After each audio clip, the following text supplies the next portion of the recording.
분실물 회수율 80%라는 통계가 세계를 충격에 빠뜨렸습니다. 바르셀로나의 IT 기업가 미겔 로드리게스는 이 숫자를 보고 코웃음 쳤습니다. 자신은 3년간 3번이나 소매치기를 당했거든요. 유럽 주요 도시 회수율은 고작 815%였습니다. 서울의 80%는 명백한 조작이라고 확신한 그는 직접 검증하기로 결심했죠. GPS 추적기 5개를 준비하고 서울행 비행기에 올랐습니다. 지하철, 한강공원, 카페, 버스, 명동 번화가에서 일부러 물건을 잃어버리는 실험이었습니다. 72시간 추적 끝에 그가 발견한 충격적인 진실은 무엇이었을까요? 지금부터 회의론자가 신봉자로 바뀐 그 놀라운 기록을 공개합니다. 한국 최고라고 댓글을 남겨주세요. 여러분의 구독과 좋아요는 아주 큰 힘이 됩니다. 안녕하세요. 저는 미겔 로드리게스입니다. 바르셀로나에서 IT 스타트업을 운영하고 있어요.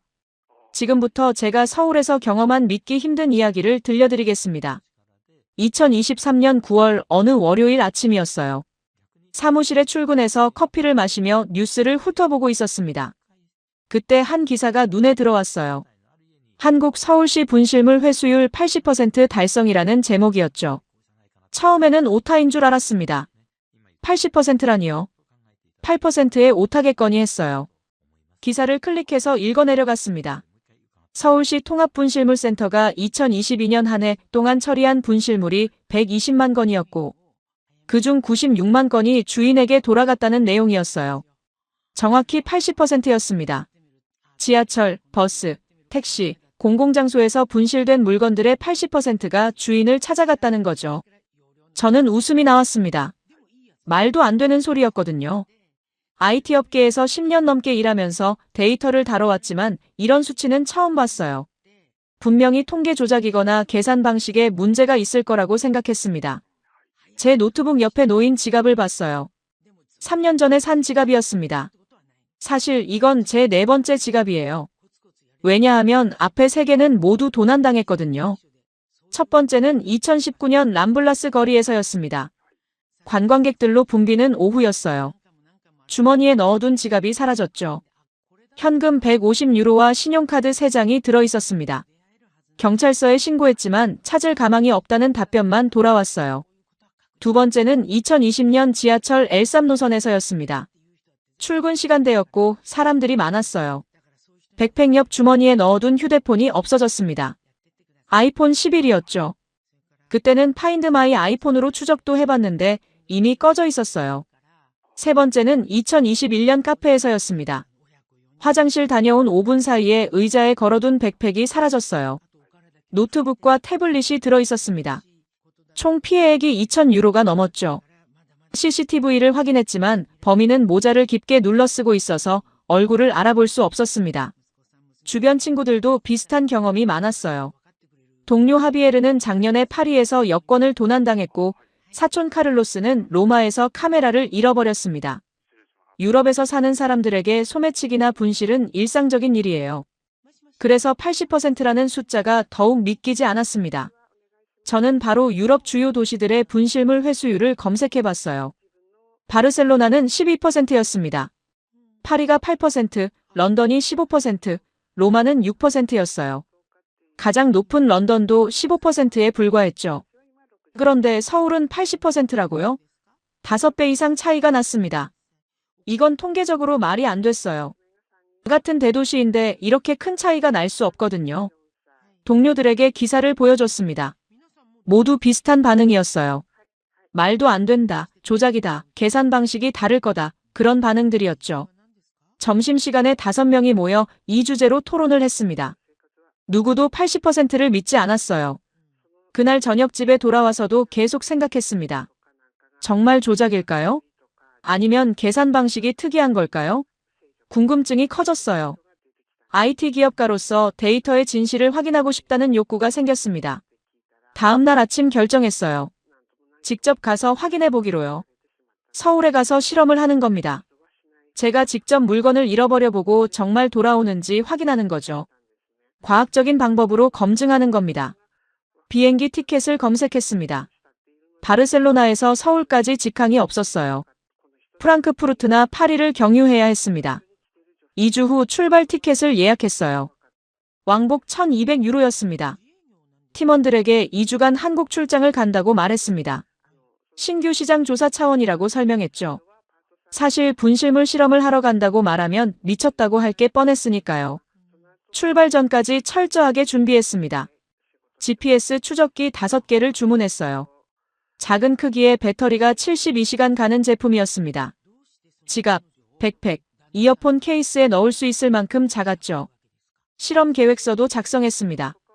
언제, 어디서, 무엇을, 어떻게 잃어버릴지 구체적으로 정했어요. 지하철, 카페, 공원, 버스, 번화가 이렇게 5가지 장소를 선정했습니다. 출발 전날 밤 친구 하비에르가 물었어요.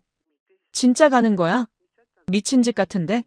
저는 웃으며 답했습니다. 80%가 진짜인지 가짜인지 확인하고 올게. 내가 3,000유로짜리 노트북을 잃어버려도 돌아온다면 그게 진짜겠지. 하비에르가 고개를 저었습니다. 절대 안 돌아올 거야. 80%는 거짓말이야. 장담하는데 너 서울에서 물건 다 잃어버리고 올 거야. 그렇게 저는 서울행 비행기에 올랐습니다.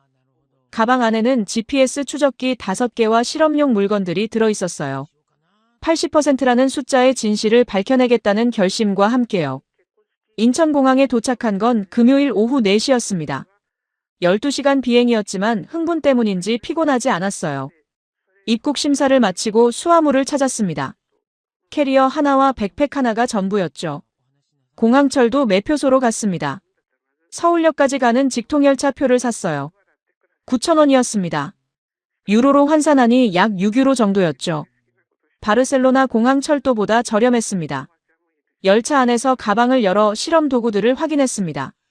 GPS 추적기 5개가 작은 파우치에 담겨 있었어요. 각각 번호가 붙어 있었습니다. 1번은 지갑용, 2번은 백팩용, 3번은 아이패드용, 4번은 이어폰용, 5번은 예비용이었죠. 휴대폰으로 추적 앱을 열었습니다. 5개 신호가 모두 정상적으로 잡혔어요. 배터리도 100%였습니다. 72시간 동안 작동할 수 있었죠. 지도상에서 제 위치가 실시간으로 표시되고 있었습니다. 43분 후 서울역에 도착했습니다. 역 안이 정말 컸어요. 표지판을 따라 지하철 4호선으로 환승했습니다. 명동 근처에 예약한 호텔로 가기 위해서였죠.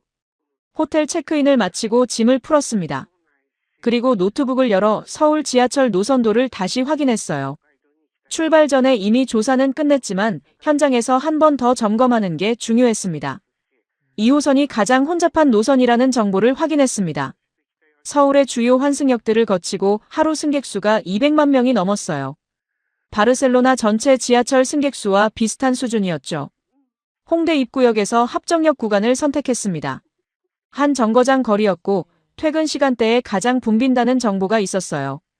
실험 조건으로 완벽했습니다. 사람이 많을수록 분실물이 발견될 가능성도 높으니까요. 지갑을 꺼냈습니다. 오래된 검은색 가죽 지갑이었어요. 바르셀로나에서 쓰던 건데 이번 실험을 위해 가져왔습니다. 안에 현금 10만 원을 넣었어요. 약 70유로 정도였죠. 신용카드 한 장과 명함도 넣었습니다. GPS 추적기 1번을 지갑 안쪽 주머니에 조심스럽게 넣었습니다. 두께가 3mm밖에 안 돼서 겉으로는 전혀 티가 나지 않았어요. 지갑을 닫고 무게를 확인해봤는데 평소와 똑같았습니다. 휴대폰으로 추적 앱을 다시 열었습니다. 지갑의 위치가 정확하게 표시됐어요. 호텔 방 안책상 위치까지 정확했습니다. 신호 강도도 완벽했죠. 시계를 봤습니다. 오후 5시 30분이었어요. 퇴근 시간이 시작되는 시각이었습니다.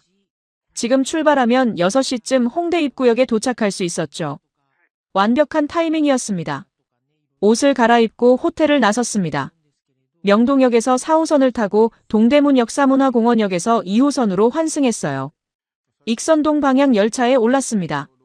지하철 안이 정말 붐볐습니다. 좌석이 모두 차 있었고 서 있는 사람들도 많았어요.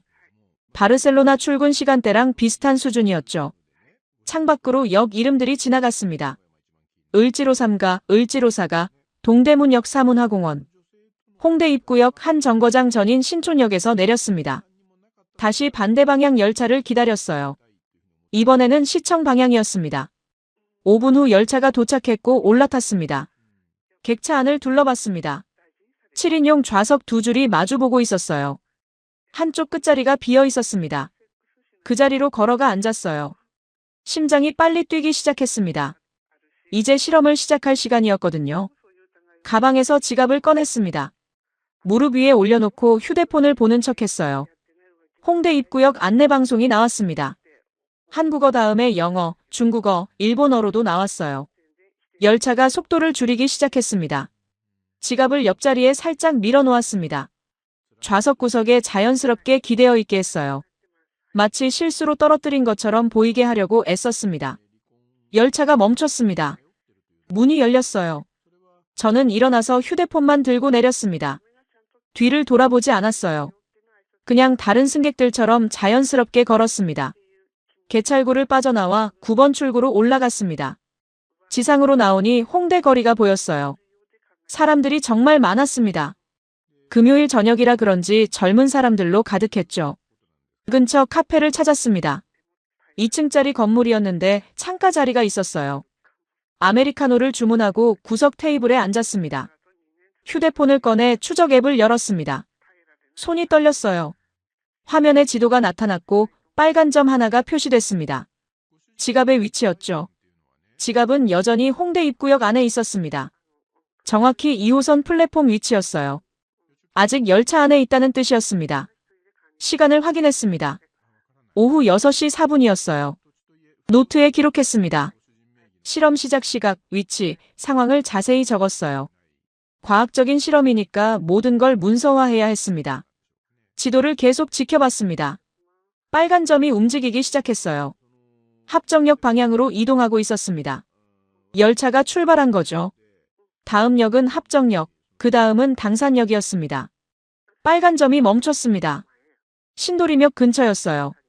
종점이 아니었는데 왜 멈춘 걸까요? 잠시 기다렸습니다. 10분이 지났지만 움직이지 않았어요. 초조해지기 시작했습니다. 누군가 가져간 걸까요? 아니면 열차가 고장난 걸까요? 화면을 새로 고침했습니다. 여전히 같은 위치였어요. 그때 빨간 점이 다시 움직였습니다. 하지만 이번에는 반대 방향이었어요. 시청 방향으로 돌아오고 있었습니다. 을지로 동대문 역사문화공원을 지나왔죠. 점이 다시 홍대 입구역에서 멈췄습니다. 정확히 역 내부였어요. 그리고 천천히 움직이기 시작했습니다. 플랫폼을 벗어나 역사 내부로 이동하고 있었죠. 커피를 홀짝였습니다. 손에 땀이 났어요. 정말 분실물 센터로 가는 걸까요? 아니면 누군가 주워서 들고 가는 걸까요? 시계를 봤습니다. 오후 6시 27분이었어요. 지갑을 두고 내린 지 23분이 지났습니다. 72시간 추적의 시작이었죠. 빨간 점이 계속 움직였습니다. 홍대 입구역 내부를 천천히 이동하더니 역 밖으로 나갔어요. 지상으로 올라오는 것 같았습니다. 그리고 특이한 방향으로 움직이기 시작했죠. 지도를 확대해서 봤습니다. 을지로 방향이었어요. 정확히 을지로 3가역 근처였습니다. 바로 서울시 통합분실물센터가 있는 곳이었죠. 출발 전에 조사할 때 확인했던 위치였습니다. 믿을 수가 없었습니다. 정말 분실물센터로 가고 있는 거예요. 빨간 점이 을지로 3가역에서 멈췄습니다. 정확히 분실물센터 건물 좌표였어요. 시계를 다시 확인했습니다. 오후 6시 27분이었어요.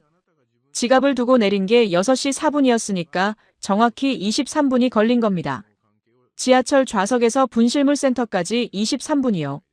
노트에 기록했습니다. 23분, 을지로 분실물센터 도착, GPS 신호 정상. 손이 떨렸어요. 이게 정말 일어나고 있는 일인지 확인하고 싶었습니다. 추적 앱을 계속 켜둔 채로 카페에 앉아 있었습니다. 혹시 다시 움직일지도 몰랐거든요. 1시간을 더 기다렸어요. 하지만 빨간 점은 움직이지 않았습니다. 계속 같은 위치에 있었죠. 저녁 8시가 넘어서 카페를 나왔습니다. 호텔로 돌아가는 지하철 안에서도 계속 앱을 확인했어요. 지갑은 여전히 을지로에 있었습니다. 분실물센터 운영 시간이 끝났으니 내일까지는 그곳에 있겠죠. 호텔방에 돌아와 노트북을 열었습니다. 오늘 실험 결과를 정리하기 시작했어요. 엑셀 파일을 만들어 시간, 장소, 경과, 결과를 입력했습니다. 바르셀로나에 있는 하비에르에게 메시지를 보냈습니다. 첫 실험 완료. 지갑이 23분 만에 분실물센터 도착. 내일 찾으러 간다. 곧 답장이 왔어요. 진짜? 믿을 수 없는데. 내일 결과 알려줘. 다음 날 아침 일찍 일어났습니다. 씻고 옷을 입고 을지로로 향했어요. 명동역에서 2호선을 타고 을지로 3가역에서 내렸습니다. 6번 출구로 나와 지도를 보며 걸었어요. 10분쯤 걸으니 건물이 나왔습니다. 서울교통공사 을지로 분실물센터라는 간판이 보였어요. 3층 건물이었습니다. 입구로 들어갔죠. 1층 로비에 안내 데스크가 있었습니다. 직원이 앉아 있었어요. 영어로 말했습니다. 안녕하세요. 어제 지하철에서 잃어버린 지갑을 찾으러 왔습니다. 직원이 미소 지으며 답했습니다. 여권 보여주시겠어요? 여권을 건넸어요. 직원이 컴퓨터로 뭔가 검색하기 시작했습니다. 언제 어디서 잃어버리셨나요? 어제 저녁 6시쯤이요. 2호선 홍대 입구역에서 합정역 구간이었습니다. 검은색 가죽 지갑이에요. 직원이 계속 화면을 보며 입력하더니 고개를 끄덕였습니다. 있네요. 잠시만 기다려주세요. 심장이 뛰었습니다. 정말 있다고요? 직원이 뒤쪽 보관실로 들어갔어요. 2분쯤 지나 돌아왔습니다. 손에 투명한 비닐봉지를 들고 있었죠. 이거 맞으세요? 제 지갑이었습니다. 투명 봉지 안에 검은색 가죽 지갑이 그대로 들어 있었어요. 비닐봉지에는 접수 번호와 날짜가 적혀 있었습니다. 네, 맞습니다. 목소리가 떨렸어요. 직원이 서류를 하나 내밀었습니다. 여기 서명해 주시고 지문 날인해 주세요. 신분 확인 절차예요. 서류에 서명하고 지문을 찍었습니다. 직원이 지갑을 건네줬어요. 확인해 보세요. 비닐을 뜯고 지갑을 열었습니다. 10만 원이 그대로 있었어요. 신용카드도 있었고 명함도 있었습니다. GPS 추적기도 그대로였죠. 돈까지 다 있네요. 제가 말했습니다. 직원이 당연하다는 표정으로 답했어요. 저희가 접수한 물건은 주인께 그대로 돌려드립니다. 감사합니다. 정말 감사합니다. 계속 감사 인사를 했어요. 직원이 웃으며 천만에요라고 말했습니다. 밖으로 나왔습니다. 지갑을 손에 들고 한동안 서 있었어요. 23분 만에 분실물센터로 갔고 하루 만에 제 손에 돌아왔습니다. 현금까지 한 푼도 빠짐없이요. 근처 벤치에 앉았습니다. 노트북을 열어 결과를 기록했어요. 실험 1 성공. 23분 만에 센터 도착. 24시간 만에 회수. 현금 손실 없음. 하지만 여전히 확신이 서지 않았습니다. 이건 운일 수도 있었어요. 마침 정직한 청소 직원이 발견했을 수도 있죠. 한 번의 성공으로 80% 통계를 증명할 수는 없었습니다. 하비에르에게 사진을 보냈습니다.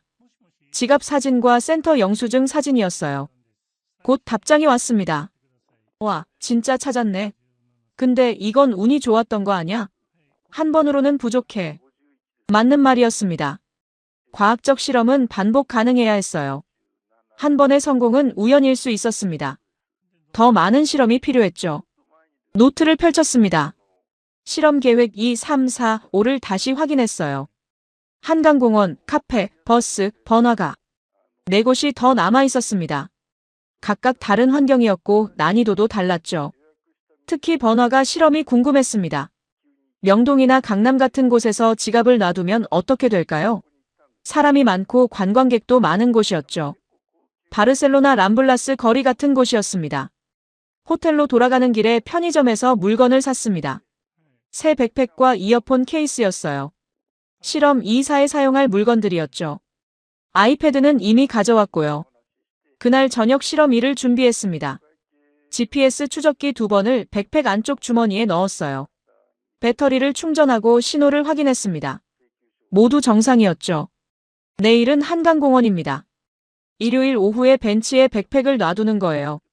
노트북과 카메라까지 넣어둘 계획이었습니다. 총 가치가 2,000유로가 넘었죠. 만약 이것도 돌아온다면요?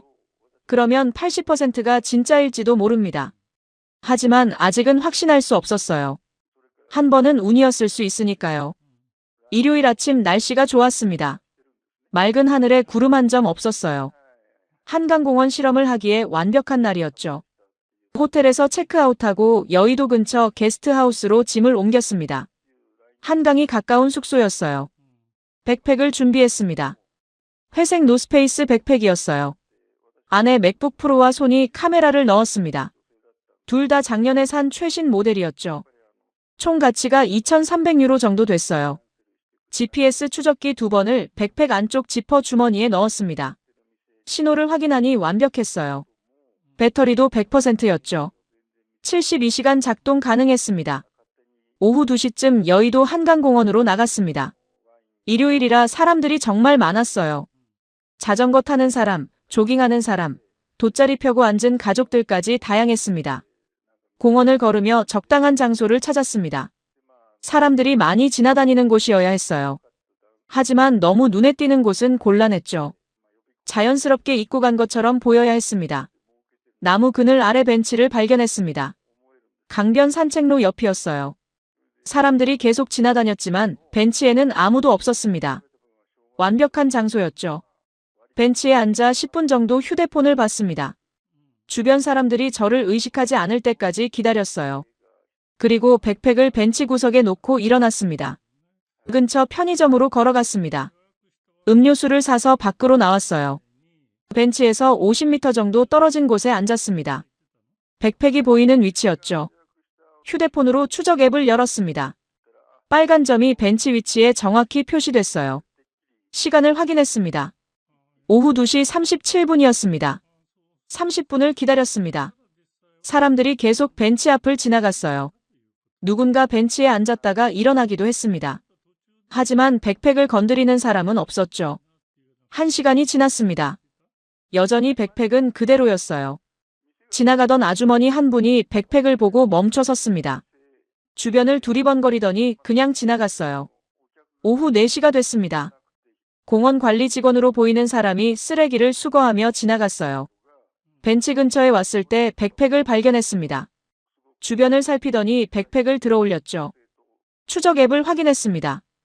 빨간 점이 움직이기 시작했어요. 공원 내부를 천천히 이동하고 있었습니다. 관리사무소 방향이었죠. 30분 후 빨간 점이 멈췄습니다. 여의도 한강공원 관리사무소 위치였어요. 출발 전에 조사했던 곳이었습니다. 시간을 기록했습니다. 백팩을 놓은 지 1시간 23분 만이었어요. 노트에 적었습니다. 실험 2 한강공원 1시간 23분 관리사무소 도착. 이제 다음 실험을 준비할 시간이었습니다. 다음 날 월요일 강남으로 갔습니다. 실험 3를 위해서였어요. 카페에 아이패드를 놓고 오는 겁니다. 강남역 근처는 카페가 정말 많았죠. 2층짜리 카페를 골랐습니다. 창가 자리에 앉아 아메리카노를 주문했어요. 아이패드를 꺼내 테이블에 놓았습니다. GPS 추적기 3번이 케이스 안에 들어있었죠. 1시간 동안 노트북으로 작업했습니다. 주변에 사람들이 많았어요. 대부분 노트북이나 태블릿을 사용하고 있었습니다. 저도 그들 중 한 명처럼 보였죠. 화장실에 간다는 핑계로 일어났습니다. 아이패드는 테이블에 그대로 두고요. 노트북과 가방만 들고 나왔습니다. 계단을 내려가 카페를 나갔어요. 근처 다른 카페로 들어갔습니다. 창가 자리에 앉아 추적 앱을 켰어요. 빨간 점이 보였습니다. 아직 테이블 위에 있었죠. 30분을 기다렸습니다. 점이 움직이지 않았어요. 1시간이 지났습니다. 여전히 같은 위치였죠. 카페 직원도 발견하지 못한 걸까요? 오후 6시가 됐습니다. 카페 영업 종료 시간이었어요. 추적 앱을 확인했습니다. 빨간 점이 움직이기 시작했어요. 카페 내부를 이동하더니 밖으로 나왔습니다. 점이 멈췄습니다. 강남경찰서 위치였어요. 카페에서 300m 정도 떨어진 곳이었습니다. 직원이 경찰서에 맡긴 거죠. 노트에 기록했습니다. 실험 3, 강남 카페, 3시간 23분, 경찰서 도착. 세 번째 실험도 성공이었어요. 화요일에는 버스 실험을 했습니다. 721번 버스를 탔어요. 광화문에서 잠실까지 가는 노선이었습니다. 좌석에 앉아 에어팟을 꺼냈습니다. GPS 추적기 4번을 에어팟 케이스 안에 넣었어요. 에어팟은 빼고 추적기만 케이스에 남겨뒀습니다. 케이스를 좌석 옆에 살짝 놓고 다음 정류장에서 내렸죠. 버스 정류장 벤치에 앉아 추적 앱을 켰습니다. 빨간 점이 움직이고 있었어요. 버스와 함께 이동하고 있었습니다. 잠실 방향으로 계속 갔죠. 1시간 후 점이 멈췄습니다. 잠실역 버스 차고지 근처였어요. 종점이었죠. 그리고 30분 후 점이 다시 움직였습니다. 이번에는 강동구청 방향이었어요. 추적하며 확인하니 강동경찰서였습니다. 버스 기사가 발견해서 맡긴 거죠. 시간을 기록했습니다. 1시간 52분 만이었어요. 노트를 펼쳤습니다. 실험 1부터 4까지 결과를 정리했어요. 지하철 지갑 23분, 한강 백팩 1시간 23분, 카페 아이패드 3시간 23분, 버스, 에어팟 1시간 52분. 4번 모두 성공이었습니다. 하지만 아직 마지막 실험이 남아 있었어요. 가장 어려운 실험이었죠. 명동 번화가에서 지갑을 놓고 오는 겁니다. 토요일 밤이었어요. 가장 혼잡한 시간대였죠. 하비에르에게 메시지를 보냈습니다. 4번 실험 모두 성공. 내일 마지막 실험. 답장이 왔어요. 4번. 정말? 이건 통계가 맞는 것 같은데? 내일 결과도 기대된다. 노트북을 열어 분석을 시작했습니다. 4번의 평균 회수 시간은 1시간 45분이었어요. 가장 빠른 게 23분, 가장 느린 게 3시간 23분이었죠. 모두 공공기관으로 갔습니다. 분실물센터, 관리사무소, 경찰서. 시스템이 작동하고 있었어요. 개인이 가져간 경우는 한 번도 없었습니다. 내일이 마지막입니다. 80%가 진짜인지 확인할 마지막 기회였어요. 수요일 아침 여의도 한강공원 관리사무소로 갔습니다. 백팩을 찾으러 가는 길이었어요. 2층 건물이었고 입구에 안내판이 있었습니다. 안으로 들어가니 직원이 앉아 있었어요. 영어로 말했습니다. 안녕하세요. 일요일에 한강공원에서 잃어버린 백팩을 찾으러 왔습니다. 직원이 컴퓨터를 확인했습니다. 어디서 잃어버리셨나요? 여의도 공원 벤치예요. 회색 노스페이스 백팩입니다. 직원이 고개를 끄덕이며 뒤쪽 보관실로 들어갔어요. 잠시 후 제 백팩을 들고 나왔습니다. 이거 맞으세요? 네, 맞습니다. 서류에 서명하고 백팩을 받았어요. 열어서 확인했습니다. 맥북 프로가 그대로 있었습니다. 소니 카메라도 있었어요. 충전 케이블과 마우스까지 전부 그대로였죠. 아무것도 없어지지 않았습니다. 고맙습니다. 정말 감사합니다. 계속 인사를 했어요. 직원이 미소 지으며 말했습니다. 다음부터는 조심하세요. 밖으로 나와 벤치에 앉았습니다. 백팩을 무릎에 올려놓고 한참 바라봤어요. 2,300유로짜리 물건이 한강공원 벤치에 1시간 넘게 있었는데 돌아왔습니다. 바르셀로나였다면 10분 안에 사라졌을 거예요.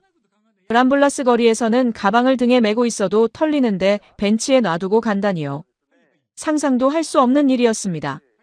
오후에 강남 경찰서로 갔습니다. 아이패드를 찾으러 가는 길이었어요. 경찰서 1층 민원실로 들어갔습니다. 경찰관이 물었어요. 무슨 일로 오셨나요? 월요일에 강남역 근처 카페에서 잃어버린 아이패드를 찾으러 왔습니다. 경찰관이 컴퓨터를 확인했어요.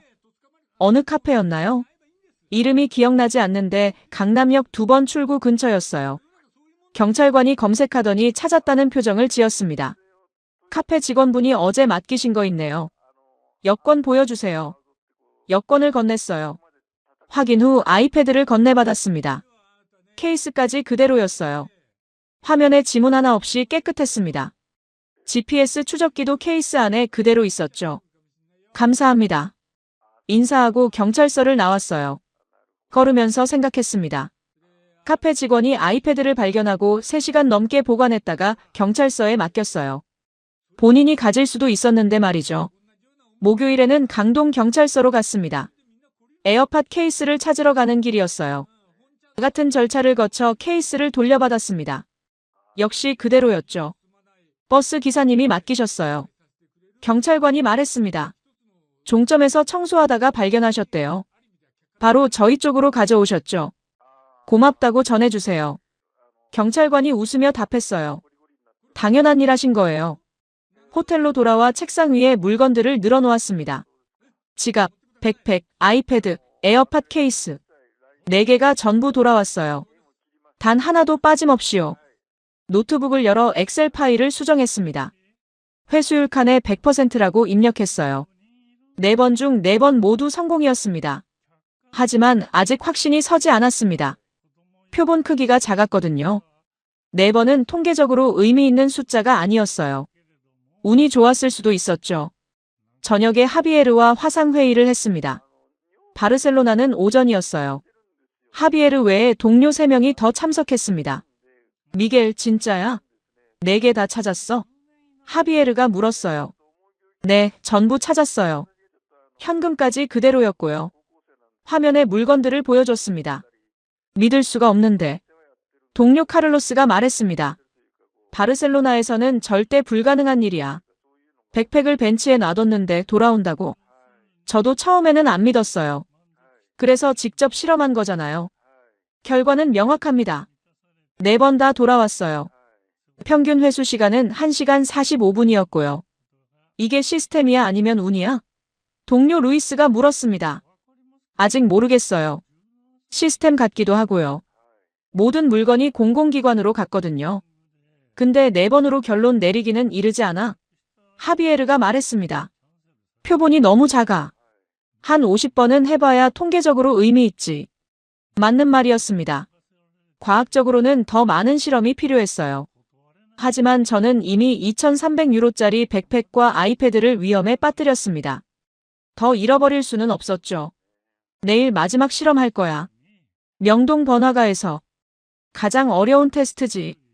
거기서도 돌아오면 80%가 진짜일 거야. 행운을 빌어. 카를로스가 말했습니다. 근데 솔직히 명동에서는 안 돌아올 것 같은데. 거기 관광객 엄청 많잖아. 화상회의를 끝내고 창밖을 봤습니다.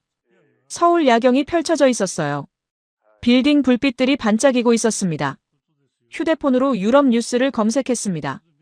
파리에서 또 소매치기 사건이 있었어요.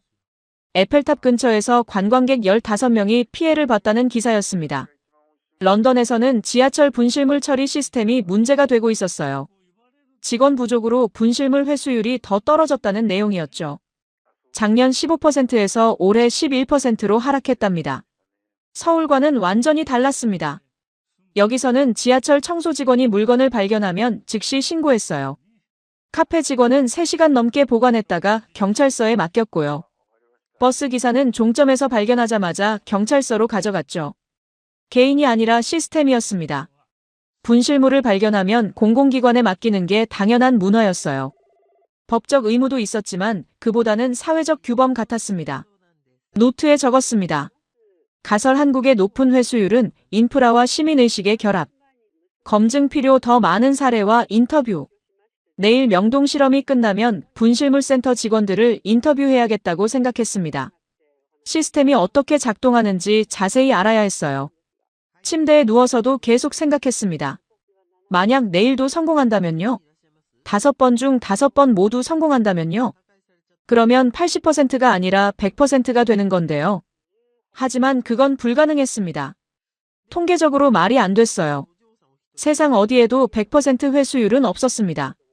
분명히 어딘가에서 실패 사례가 있을 거예요.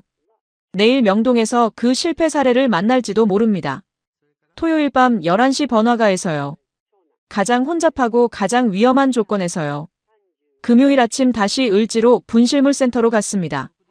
이번에는 물건을 찾으러 간 게 아니었어요. 인터뷰를 하러 간 겁니다.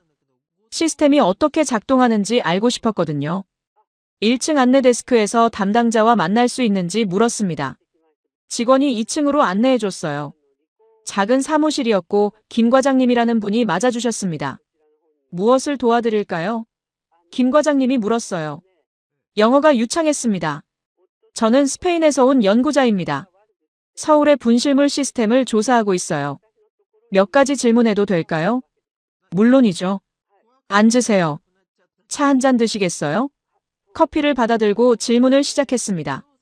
노트와 펜을 꺼냈어요. 연간 처리하는 분실물이 얼마나 되나요? 작년 기준으로 약 120만 건입니다. 김 과장님이 컴퓨터 화면을 보며 답했어요. 지하철이 가장 많고 버스, 택시 순이죠. 회수율은 어떻게 되나요? 78.3%였습니다. 약 94만 건이 주인에게 돌아갔어요. 나머지는 주인을 찾지 못한 경우죠. 78.3%라는 숫자가 정확하다는 걸 확인했습니다. 제가 읽은 기사가 맞았어요. 어떻게 이렇게 높은 회수율이 가능한가요? 김 과장님이 설명하기 시작했습니다. 먼저 신고 시스템이 철저해요. 지하철 청소 직원들은 물건을 발견하면 즉시 영무실에 신고합니다. 영무실에서는 사진을 찍어 데이터베이스에 등록하죠. 그 데이터베이스를 보여줄 수 있나요? 김 과장님이 화면을 돌렸습니다. 실시간으로 업데이트되는 목록이 보였어요. 지갑, 휴대폰, 가방, 우산 같은 물건들이 시간 순으로 정리되어 있었습니다. 각 항목을 클릭하면 사진이 나타났어요. 발견 시각, 장소, 특징까지 자세히 기록되어 있었습니다. 주인이 찾으러 오면 이 정보로 확인하는 거죠. 보관 기간은 얼마나 되나요? 3개월입니다. 그동안 주인이 안 찾으면 경매로 넘어가거나 폐기돼요. 하지만 대부분 한 달 안에 찾아가십니다. CCTV도 활용하나요? 네. 신용카드나 신분증이 없는 물건은 CCTV로 주인을 찾아요. 분실 시각과 장소를 특정하면 영상 확인이 가능하거든요. 놀라운 시스템이었습니다. 바르셀로나에는 이런 게 없었어요. 분실물 센터는 있지만 데이터베이스가 통합되어 있지 않았죠. 각 지하철역마다 따로 관리했고 확인하려면 일일이 전화해야 했습니다. 직원들 교육은 어떻게 하나요? 연 2회 필수 교육이 있습니다. 분실물 처리 절차와 개인정보 보호 교육이죠. 특히 현금이나 귀중품은 즉시 봉인해서 센터로 보내도록 훈련받아요. 감사합니다. 정말 도움이 됐어요. 김 과장님과 악수하고 센터를 나왔습니다. 노트에 빼곡하게 메모가 적혀 있었어요. 오후에는 홍대 입구역으로 갔습니다. 지하철 청소 담당자를 인터뷰하고 싶었거든요. 영무실에 가서 사정을 설명했습니다. 직원이 청소 담당 이 씨를 불러줬어요. 안녕하세요. 몇 가지 여쭤봐도 될까요? 이 씨가 고개를 끄덕였습니다. 저는 통역 앱을 켜서 대화를 시작했어요. 분실물을 자주 발견하시나요? 네. 거의 매일이에요. 지갑, 휴대폰, 우산이 제일 많아요. 이 씨가 답했습니다. 발견하면 어떻게 하시나요? 즉시 영무실에 갖다 드려요. 사진 찍고 기록하고 센터로 보내죠. 당연한 일이에요. 당연하다는 말이 인상적이었습니다. 바르셀로나에서는 당연하지 않았거든요. 청소 직원이 물건을 발견하면 본인이 가지는 경우도 많았어요. 가져가고 싶은 생각은 안 드세요? 물어봤습니다. 이 씨가 고개를 저었어요. 남의 물건인데요. 주인이 찾아가야죠. 가져가면 범죄예요. 그 말에 깊은 인상을 받았습니다. 법적 의무보다는 도덕적 확신이었어요. 남의 물건은 돌려줘야 한다는 기본적인 믿음이었죠. 혹시 주변에서 물건 가져간 사람 본 적 있나요? 없어요. 다들 신고해요. 안 그러면 CCTV에 찍히고 문제되거든요. CCTV가 억제 효과도 있다는 걸 확인했습니다. 서울 지하철에는 모든 구간에 CCTV가 설치되어 있었어요. 사각지대가 거의 없었죠. 감사합니다. 많은 도움이 됐어요. 이 씨와 악수하고 역을 나왔습니다. 노트에 추가로 적었어요. 청소 직원의 인식 신고가 당연한 의무. 저녁에는 홍대 근처 편의점으로 갔습니다. GS25였어요. 사장님으로 보이는 분이 계산대에 앉아 있었습니다. 실례합니다. 질문 좀 해도 될까요? 사장님이 고개를 들었어요. 저는 다시 통역 앱을 켰습니다. 손님들이 물건을 두고 가는 경우가 많나요? 네. 일주일에 서너 번은 있어요. 휴대폰, 지갑, 우산 같은 거요. 그러면 어떻게 하시나요? 보관해뒀다가 손님이 찾으러 오면 돌려드려요. 며칠 지나도 안 오면 경찰서에 맡기고요. 그냥 가질 수도 있잖아요.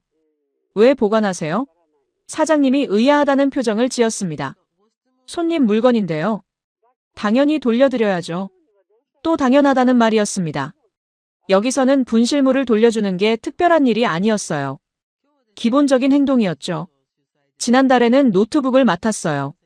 손님이 테이블에 두고 가셨거든요. 사장님이 말을 이었습니다. 이틀 후에 찾으러 오셨는데 정말 고마워하시더라고요. 물건 잃어버리고 돌려받은 경험 있으세요? 제가 물었어요. 사장님이 웃으며 고개를 끄덕였습니다. 작년에 지하철에서 가방을 잃어버렸어요. 휴대폰이랑 지갑이 들어있었는데 다음날 센터에서 찾았죠. 손해본 게 하나도 없었어요. 그래서 저도 손님 물건을 잘 보관해요. 제가 돌려받았으니까 저도 돌려드리는 거죠. 선순환이었습니다. 본인이 물건을 돌려받은 경험이 있으니 다른 사람 물건도 잘 보관하는 거예요. 신뢰를 기반으로 한 문화였죠. 호텔로 돌아와 노트북을 열었습니다. 오늘 인터뷰 내용을 정리하기 시작했어요.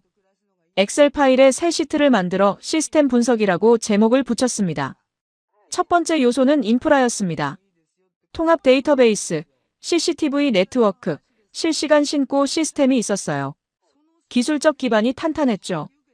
두 번째는 제도였습니다. 직원 교육, 법적 의무, 보관 절차가 명확했어요. 누가 어떻게 해야 하는지 규정이 있었습니다. 세 번째는 문화였습니다. 이게 가장 중요했어요. 사람들이 분실물을 돌려주는 걸 당연하게 여겼습니다. 법 때문이 아니라 도덕적 확신 때문이었죠. 바르셀로나와 비교했습니다. 우리는 인프라도 부족했지만 문화가 달랐어요. 분실물을 발견하면 행운이라고 생각했습니다. 가져가도 된다고 여겼죠.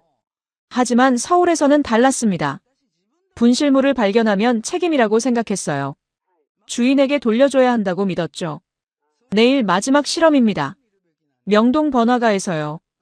그리고 결론을 내려야 했습니다. 80%가 진짜인지 왜 가능한지요. 토요일 밤 10시 30분 명동에 도착했습니다. 거리가 사람들로 가득했어요. 관광객들이 쇼핑하고 길거리 음식을 먹고 있었습니다. 금요일보다 더 붐볐죠. 노점상들이 줄지어 있었습니다. 떡볶이, 핫도그, 과일 주스를 파는 가게들이었어요. 한 노점 앞에 작은 테이블이 있었습니다. 손님들이 서서 먹을 수 있게 만든 테이블이었죠. 새 지갑을 꺼냈습니다. 실험용으로 산 갈색 지갑이었어요. 안에 5만 원과 명함을 넣었습니다. GPS 추적기 5번도 넣었죠. 노점에서 떡볶이를 샀습니다. 테이블에 서서 먹으며 주변을 살폈어요. 사람들이 계속 지나갔습니다. 외국인 관광객도 많았죠. 떡볶이를 다 먹고 지갑을 테이블 구석에 놨습니다. 휴지로 살짝 가렸어요. 그리고 자연스럽게 자리를 떠났습니다. 시간은 밤 11시 2분이었어요. 50m 떨어진 카페로 들어갔습니다. 창가 자리에 앉아 추적 앱을 켰어요. 빨간 점이 테이블 위치에 있었습니다. 커피를 주문하고 기다렸죠. 30분이 지났습니다. 점이 움직이지 않았어요. 1시간이 지났습니다. 여전히 같은 위치였죠. 이번엔 안 돌아오는 건가 싶었습니다. 그때 점이 움직이기 시작했습니다. 천천히 이동하더니 멈췄어요. 명동 파출소 위치였습니다. 노점에서 100m 정도 떨어진 곳이었죠. 다음 날 아침 명동 파출소로 갔습니다. 경찰관에게 사정을 설명했어요. 어젯밤에 명동에서 잃어버린 지갑을 찾으러 왔습니다. 경찰관이 확인하더니 지갑을 가져왔습니다. 어젯밤 12시쯤 노점 사장님이 가져오셨어요. 주소를 확인했는데 여기서 멀지 않으시더라고요. 제가 직접 배달해드리려고 했는데 연락처가 없어서요. 지갑을 받아들었습니다. 5만 원이 그대로 있었어요. 명함도 있었고 GPS 추적기도 있었습니다. 5번째 실험도 성공이었죠. 경찰관이 말했습니다. 사장님이 손님이 놓고 간 걸 보셨대요. 1시간 기다렸는데 안 오셔서 저희한테 가져오신 거예요. 여기서는 흔한 일이에요. 감사합니다. 정말 감사합니다. 계속 인사했어요. 파출소를 나오며 생각했습니다. 토요일 밤 11시 명동 번화가에서도 지갑이 돌아왔어요. 호텔로 돌아와 노트북을 열었습니다. 엑셀 파일에 마지막 결과를 입력했어요. 실험 후 명동 번화가 1시간 정확히 파출소 도착. 회수율 100%라고 적었습니다. 5번 모두 성공이었습니다. 통계는 정확했어요. 아니, 오히려 과소평가됐습니다. 80%가 아니라 제 경험으로는 100%였으니까요. 일주일 동안 분석 보고서를 작성했습니다. 한국 분실물 시스템의 성공 요인을 정리했어요. 첫째, 통합 데이터베이스와 실시간 신고 시스템. 둘째, CCTV 인프라와 명확한 처리 절차. 셋째, 분실물을 돌려주는 게 당연하다는 시민의식. 넷째, 신뢰 문화와 선순환 구조였습니다. 바르셀로나로 돌아가기 전날 하비에르에게 전화했습니다. 5번 다 성공했어. 80%가 맞아. 아니, 내 경험으로는 100%야. 믿을 수가 없는데. 하비에르가 답했어요. 정말이야. 보고서 다 작성했어. 바르셀로나 시정부에 제안할 거야. 한국 시스템 벤치마킹 하자고. 바르셀로나에 돌아와 시정부에 보고서를 제출했습니다. 3개월 후 답변이 왔어요. 한국 시스템 도입을 검토하겠다고 했습니다. 담당자가 서울 방문을 원한다고도 했죠. 그해 12월 다시 서울에 왔습니다. 이번에는 바르셀로나 시청 담당자 3명과 함께였어요. 분실물 센터를 방문하고 시스템을 배웠습니다. 을지로 센터 앞에 섰습니다. 석 달 전 지갑을 찾으러 왔던 곳이었죠. 이번에는 관찰자가 아니라 배우는 사람으로 왔습니다. 김 과장님이 다시 맞아줬어요. 또 오셨네요. 이번에는 동료분들과 함께시군요. 네. 바르셀로나에도 이런 시스템을 만들고 싶어요. 좋은 생각이에요. 저희가 도와드리겠습니다. 김 과장님이 웃으며 말했습니다. 처음에 조사하러 오셨을 때는 의심하는 눈빛이었는데 이제는 배우러 오셨네요. 처음에는 80%가 거짓말인 줄 알았어요. 하지만 제가 틀렸죠.